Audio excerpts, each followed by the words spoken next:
भारत सरकार को पड़ोसी और प्रमुख साझेदार देशों से भारतीय निर्मित कोरोना के टीके के लिए कई अनुरोध मिल रहे हैं। इन अनुरोधों के जवाब में भारत ने अपनी प्रतिबद्धता को ध्यान में रखते हुए करीब 10 देशों में वैक्सीन को भेजने की तैयारी की है। हालांकि इसमें से अभी कुछ ही देशों में वैक्सीन भेजी जाएगी, अन्य देशों में क्लियरेंस मिलने के बाद वैक्सीन की खेप को भेजा जाएगा। इस कड़ी में भारत मित्र देशों को कोरोना वैक्सीन गिफ्ट देगा। भूटान, मालदीव, बांग्लादेश, नेपाल, म्यांमार और सेशल्स को वैक्सीन की खेप भेजी जा रही है। इसकी शुरुआत भूटान और मालदीव से हुई है। भूटान के लिए 1.5 लाख डोज मुंबई के छत्रपति शिवाजी इंटरनेशनल एयरपोर्ट से रवाना कर दिया गया। वहीं मालदीव को 1 लाख डोज रवाना कर दी जाएगी। इसके अलावा श्रीलंका और अफगानिस्तान में जरूरी मंजूरी मिलने के बाद वहां भी वैक्सीन भेजी जाने की तैयारी है।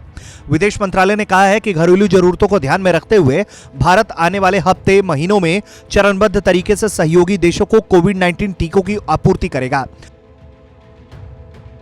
मंत्रालय के बयान के अनुसार भारत इस संबंध में श्रीलंका, अफगानिस्तान और मॉरिशस से टीके की आपूर्ति के लिए जरूरी नियामक मंजूरी की पुष्टि की प्रतीक्षा कर रहा है।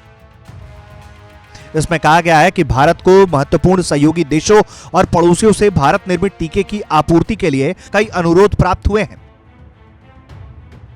मंत्रालय ने कहा है कि इन अनुरोधों की प्रतिक्रिया और कोविड महामारी के खिलाफ मानवता की लड़ाई में सभी की मदद और भारत के टीके के उत्पादन एवं आपूर्ति की प्रतिबद्धता को ध्यान में रखते हुए 20 जनवरी से भूटान, मालदीव, बांग्लादेश, नेपाल, म्यांमार, सेशल्स को आपूर्ति शुरू कर दी जा रही है। तो वहीं कंबोडिया के प्रधानमंत्री हुन सेन ने भारत से कोरोना वैक्सीन भेजने की अपील की है। कंबोडिया की मीडिया रिपोर्ट ने यह जानकारी दी है। बता दें कि चीन ने 10 लाख कोविड वैक्सीन कंबोडिया को भेजी है। इसके बावजूद कंबोडिया के प्रधानमंत्री ने भारत से वैक्सीन भेजने की मांग की है, यानी कि कंबोडिया को चीन के वैक्सीन पर भरोसा कम है। देश में टीकाकरण का काम तेजी से भी चल रहा है। फिलहाल पहले चरण में 6.31 लाख लोगों को कोरोना का टीका लगाया जा चुका है।